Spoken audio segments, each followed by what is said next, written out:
Hello, I'm Clay Benning. I'm the resident sound designer for the Alliance Theater. And with me today is my friend and longtime composing partner, Kendall Simpson. Kendall, how you doing? I'm doing well, Clay. I'm doing all right. Glad to be virtually with you. Excellent, excellent. And we're going to spend a couple minutes here talking about the relationship between sound design and composition for theater, and specifically our relationship with that and with each other that goes back to 2006, if I remember correctly. Yep. Um, so we've done quite a number of shows since then. Yeah. Our first show together was at Georgia Shakespeare with Richard Garner as director. The play was Metamorphoses or Metamorphoses, and where it was this wonderful play. Mary Zimmerman put together the Ovid stories, the Greek myths, all set in this wonderful pool of water. And Richard brought Clay and I together, and he was thinking of me with music and Clay with his expertise in sound design. And from that point on, we've just been a happy team to work together from that point. Yeah, let's talk about Metamorphoses specifically, because, like you said, that was the first show that we ever collaborated on, and it wound up being, at least for me, one of the uh, coolest and greatest shows that I've actually ever been involved with. And it was kind of this weird, serendipitous collaboration that you and I had on that show that it kind of kicked the whole thing off for us and made us both realize, oh, hey, here's somebody I can work with, Oh yeah. again and again, Yeah. and come up with some really cool stuff. Absolutely. Yeah, I feel exactly the same way. I sometimes the technology overwhelms my musical aspirations, and when I team up with you, that goes away, and I can focus on the music, and then you can then take the music that I make, enhance it in such a way, add what other sound elements need to go, and it has just really worked well for us. It's very rare. A lot of times productions cannot afford to have both a sound designer and a composer unless there's a lot of music going on. But in this case, we rose to the occasion, and we're happy to do it. So Okay, so I think specifically we'd like to look at one sequence in Metamorphoses, which sort of pushed both of us for both sound design and music. And that is the section of the show that is the legend of Alcyone and Sayax. And just to set that up a little bit, Sayax is a sailor, and he is leaving his wife to go off on a journey. And we needed some music there to sort of talk about their relationship and the sort of sadness of that moment. And so when we started figuring out what we were going to do with that, Kendall, you had some good ideas. And can you talk a little bit how we came up with that piece of music there? yeah, the I don't know when it came to my mind, but the first at some point early on, I said, "Wow, we've got to have someone, preferably a woman, singing in Greek." And so I called the Greek Orthodox Church in Atlanta, one of the big ones. And they pointed me to a person named Monica Matthews, got Monica to join us, and recorded her singing various Greek phrases about longing and love and all that was related to each scene, because her voice was used in several different scenes. So in this particular case, the wife was seeing her husband go away and setting up for this huge storm that will unveil. And so we had her beautifully singing this ethereal Greek phrases about longing and hope that he would be okay, etc. And it really proved to be very effective, especially as Clay, you built in the whole storm and sequence of things like that. So I had this soft bed of music, and then you come in with this crazy, wonderful sound design above that. Right, and then in part of the storytelling, what happens is as he leaves, he's angered. The god Poseidon Right. sends his henchmen to create a storm and capsize the boat and drown everyone on board. And so what we had to do was create this storm sequence that gradually built, and then Poseidon and his henchmen sort of emerge out of the water, and there's ensues sort of this water battle in the middle of the swimming pool, where Right. eventually everyone is drowned and sinks beneath the waves.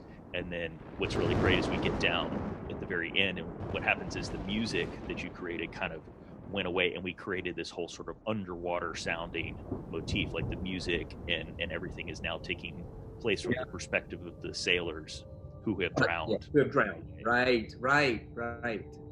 That was cool. It was just a great sequence of sound and music coming together, and I thought was one of the more powerful parts of the show. Agreed.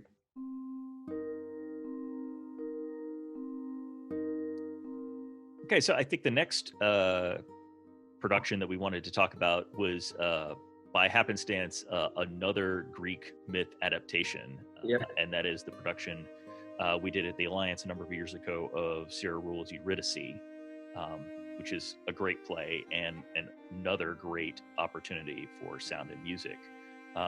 So specifically, there was a moment in the show that called for a fairly long, by theater standards, piece of music, and that is when Eurydice goes down to the underworld and is reunited with her father. Her father is trying to make a place for her to feel comfortable, so he builds her a room out of string, uh, Yep.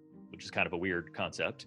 And the thing that's great about that moment in the show is in the script, there's very little direction as to what's happening. The scene directions just basically say, you know, the father builds her a room out of string. It takes a long time to build a room out of string, Yep. and that's kind of it. And so it was sort of up to us as part of the creative team to figure out, like, okay, how are we going to support this while Chris Kaiser, who was playing the father in our production, literally had to take string and tie it around some poles that were built into the set and build a room out of string, and we had to sort of sit there and watch it. And so can you talk about the music there, Kendall, and how you kind of helped support at that moment? Yeah. The first thing that we spent a lot of time doing was timing it out as best we could. As a composer, I try not to write a lot of music and just fade it out when we need to fade it out. I like to try to craft a piece of music so that it has a proper beginning and ending. And in this case, as you've already said, Clay, this was like a 3 to 4 minute scene of just this father building a string room.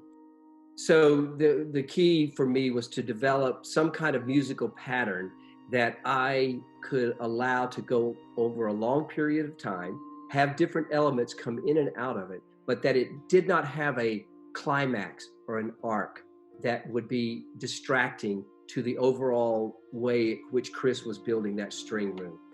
After playing around with a variety of different motifs and ideas, came up with the cello, some pizzicato in the strings, but there was this repeated bell pattern that I really fell in love with.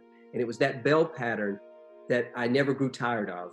And that was the basis for making the whole piece work for 4 minutes. And as you already said, 4 minutes is unheard of in live theater It of is. music. It's hard to describe to people. It's like, oh, 4 minutes. It doesn't seem like it's that long of a time. But when you're watching like a scene transition on stage, typically those would be somewhere in the order of 20 to 30 seconds. And anything longer than that just feels endless. And so we were talking about something you're going to sit and watch on stage for 4 minutes with no dialogue or anything else. Yeah. That was kind of a challenge. And like, Yeah. how do we even begin to support this in a way that keeps everything interesting? But what you came up with was beautiful and absolutely did. And I really enjoyed that moment in the show more than almost anything else Wow. after it was all said and done, because I Thank just you. never got tired of watching it. Yeah.